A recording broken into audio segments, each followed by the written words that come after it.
Deolane, aliás, eu fiquei sabendo que aqui no Link Podcast, vocês falaram muito disso. Sim. Né? Mas muito disso. Inclusive, as pessoas, elas ficaram extremamente revoltadas com tudo que aconteceu, né? Uma operação que a gente está falando de mais de 3 bilhões de reais, que prendeu mais de 2 dezenas de pessoas. Esta moça que está aqui ficou presa por mais de 20 dias. A operação foi em setembro do ano passado.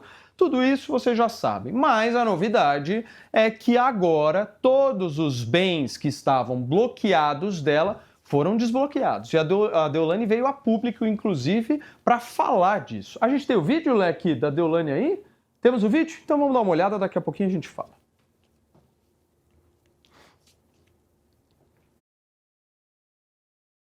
Sobre a decisão de ontem. Sim, gente, graças a Deus, graças ao meu Deus, temos um juiz imparcial agora nesse processo. Graças ao meu bom Deus. Então ontem foi liberado todos os meus bens, móveis, imóveis, financeiros, contas bancárias, graças a Deus, de todos os investigados da Operação Integration.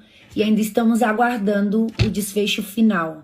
Foi para o Ministério Público, eles pediram mais prazo diante da complexidade dos autos. São muitas coisas para analisarem, mas vai dar certo. Eu confio nele, somente nele, tá certo, gente? Obrigado pelo carinho, obrigado pelas pessoas que ficaram felizes.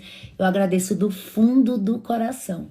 E não esqueçam, eu ainda tô de pé, claro, por conta do meu bom Deus e de vocês também, tá? Vamos... Aí, gente, então a fala da Deolane, só para vocês entenderem rapidamente, aqui a Justiça Federal de primeira instância lá de Pernambuco, então tomou essa determinação de toda a revogação das medidas cautelares que foram impostas aí à Deolane. E o que foi revogado? Ou seja, que não está mais valendo. Estamos falando então da apreensão de passaportes dela, a liberação de veículos automotores e todo o desbloqueio dos valores financeiros dela e dos investigados, ou seja, estamos falando aí de valores altíssimos, uma baita de uma grana, o que, assim, olhando esse caso, a gente pode ter várias e várias interpretações, mas uma coisa é certa, né? Quem tem um bom advogado sempre neste país dá uma, né? Você sabe como é que funciona a coisa, infelizmente, né? Esse é um caso... não achei que ela tinha ficado assim tão abalada por ter sido presa. Primeiro porque ela é advogada criminalista, o que ela mais tem é cliente preso, então... Né, o presídio já é um local bastante visitado, fora que também lá dentro ela fez várias amizades, né? Então ela foi tratada como uma verdadeira estrela. Mas ó, Deolane, tudo de bom pra você, é isso. Sucesso, vida que segue, porque a gente vai com mais notícias, dessa vez da Camilinha. Conta, amor, o que ela fez agora? 18 anos. 18 anos e gravou um vídeo, né? Gravou um vídeo. A Camilinha, gente, a gente tá falando agora de Ítalo Santos, pode até retirar a Deolane aqui da tela, porque a gente vai falar agora da Camilinha, que foi uma das adolescentes envolvidas no caso envolvendo Ítalo Santos, adultização, sexualização de menores, gravidez precoce, inclusive com aborto, né? Diz, segundo as informações dadas pela Camilinha e pelo Ítalo, foi um aborto espontâneo, mas é uma das histórias tristes que envolvem o Ítalo Santos. O Ítalo está lá na Paraíba, tá na Paraíba, preso, tá lá no Chilindró, ele e o Euro, né? E a Camilinha agora tá sem o Ítalo e ela comemorou, fez o aniversário de 18 anos e se demonstrou bastante emocionada. Vamos ver? Bora. Tem o vídeo, Leque? Então a gente vai mostrar o vídeo do aniversário da Camilinha, gente, porque ela comemorou 18 anos, né? Então ela chegou aí, na maioridade, chorou, se emocionou por não ter aí a presença do Ítalo. E aí a mensagem: obrigada a todos, sei que o momento filha, foi a mãe dela que postou, você não está bem, mas não poderia deixar essa data tão importante passar em branco, enfim. Aí ali ela sendo acordada também no dia do aniversário com um bolinho. E um questionamento que fica é o seguinte, será que a mãe da Camilinha está com medo? Né? Tá tentando fazer com que a relação das duas seja extremamente boa? Porque, Paulo, você não acha muito estranho os pais não serem responsabilizados? Afinal, alguns deles passaram a guarda dos filhos para o Ítalo usar como bem entendesse. Bom, essa cena que a gente vê, né, de uma menina aos 18 anos de idade que sofreu absurdo sem saber, né? Acho que esse é essa coisa, né? Essa moça, ela não tem noção do que aconteceu ainda. Eu espero que no futuro ela tenha realmente noção do quanto que ela foi usada, do quanto que ela não virou um ser humano na mão de dois criminosos como o Ítalo Santos e Euro. Ela simplesmente virou um produto que foi usado e assim, tudo isso acontece, e essa cena aqui, a situação na vida dela, por uma simples razão, assim, uma ausência muito clara na vida dessa menina, pelo menos ao meu ver, de 3 coisas: pai, mãe e Deus. Eu acho que falta, é visível que falta, sabe? Visível que falta uma participação mais ativa por parte dos pais, uma responsabilidade por parte dos pais, pais ativos, pais presentes, porque ser pai e ser mãe não é uma coisa fácil, né, amor? Cansativo, É né? cansativo. Eu e você sabemos muito bem A gente disso. que acorda às 6 horas da matina por conta de escola que a gente Não é nem mole vai. não, amiga. Não é mole. E dizer não, colocar limites. E assim, é prover, desafiador. E assim, né? o que eles fizeram com ela foi um negócio muito nojento, né, gente? Eu acho que a palavra é essa, né? Um pai e uma mãe permitir tudo que a Camilinha viveu, assim, e achando realmente que o Ítalo poderia trazer benefícios financeiros para a menina. E acho que sim, ele pode ter trazido algum tipo de benefício financeiro, melhorado uma condição de vida dela. Eu vou te trazer algumas informações Né? sobre o Ítalo, para que você se indigne ainda mais. O Ítalo e a Camilinha se conheceram quando a Camilinha tinha 8 anos de idade. Com 11 anos, a mãe da Camilinha passa a guarda da filha para o Ítalo. Nisso, a Camilinha já dormia na casa do Ítalo, dormia lá com pessoas estranhas. Imagina você, pai, você deixaria sua filha de 8 anos, 9 anos, dormir na casa de um desconhecido. O cara não é teu parente, você não conhece ele, vocês se conheceram numa praça, mas a mãe da Camilinha permitiu. Com o passar do tempo, o Ítalo deu uma casa para a mãe da Camilinha. E a mãe da Camilinha, que antes trabalhava como faxineira, deixou de trabalhar, pois recebia do Ítalo Santos uma mesada, no valor entre 2 e 3 mil reais. Paulo Matias, ela vendeu a filha para o Ítalo Santos Vendeu, né? ou não? Do ponto de vista, se você olhar mesmo o factual que você traz, é óbvio que houve uma venda e assim, muito triste, né, Mônica Fonseca, a gente poder ver uma criança, né? Porque eu acho assim, ela completou 18 anos agora, né, gente? Com 18 anos, assim, você não consegue ter discernimento de absolutamente nada no que se refere à vida adulta, que dirá aos 12 anos quando ela começou. E assim, eu fico muito feliz de tudo que aconteceu com o Ítalo Santos, com o Euro. E assim, eu insisto numa coisa, para você que está nos acompanhando agora, mais uma vez, muito obrigado pela sua audiência, pela sua companhia aqui junto com a gente.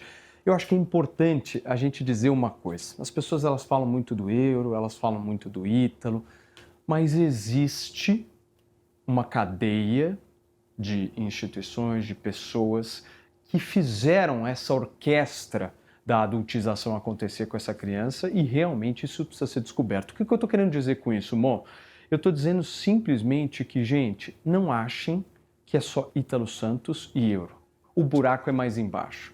Nós estamos falando de financiamento desses dois, nós estamos falando de crime organizado, nós estamos falando, sim, da Paraíba, pessoas influentes na Paraíba. Ou vocês acham assim? A pergunta que eu faço para vocês é muito simples. Por que será que o Ítalo Santos não queria voltar para Paraíba? Você reparou nisso? Por que será que ele doou 3 milhões de reais para a prefeitura fazer uma festa popular, fazer um carnaval? Por que será que ele não queria de jeito nenhum voltar para Paraíba, amor? Por que será que de jeito nenhum ele queria que a prisão dele acontecesse ali, próxima de pessoas que estão ali? E assim, insisto nisso, gente, Ítalo Santos e Euro, num esquema maior, precisam fazer uma coisa, Mônica.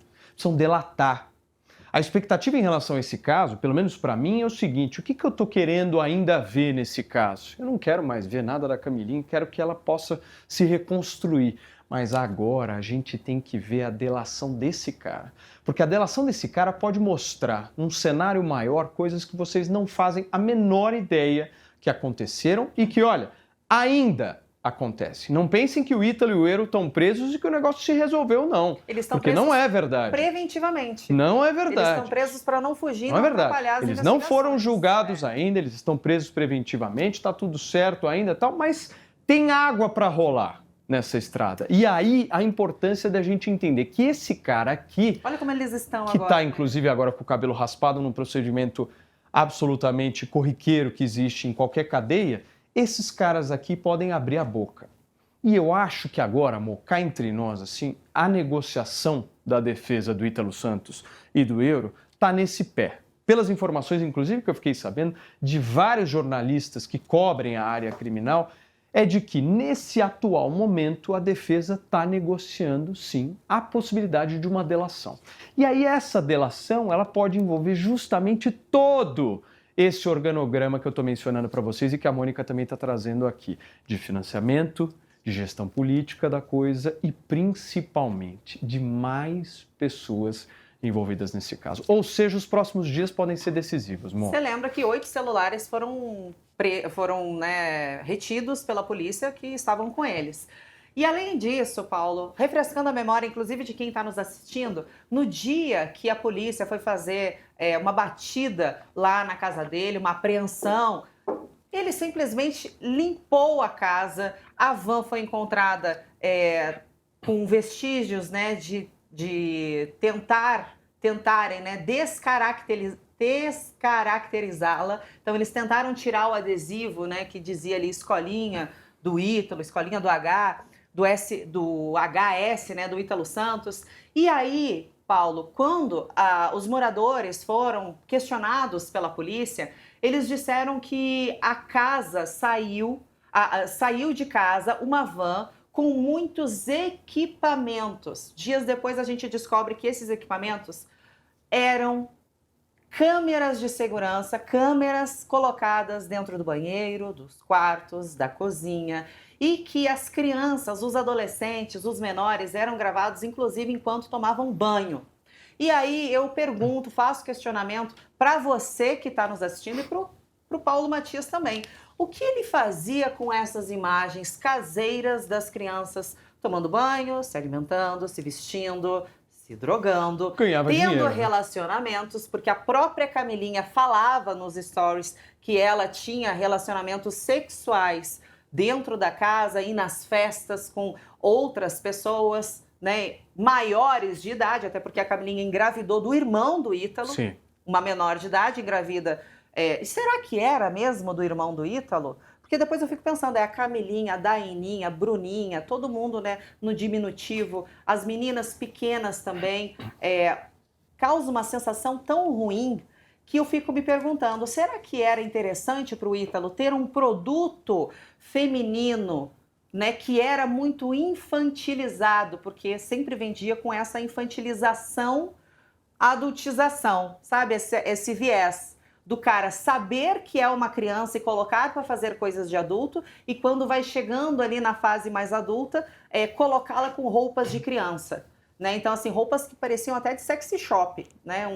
Uns uniformes escolares que nenhum pai colocaria numa filha para levar para a escola, né? Algo extremamente sexualizado e mexendo ali com o fetiche de homens muito nojentos. E aí me questiono o que era feito com essas imagens, se era vendido, para onde era vendido e para quem.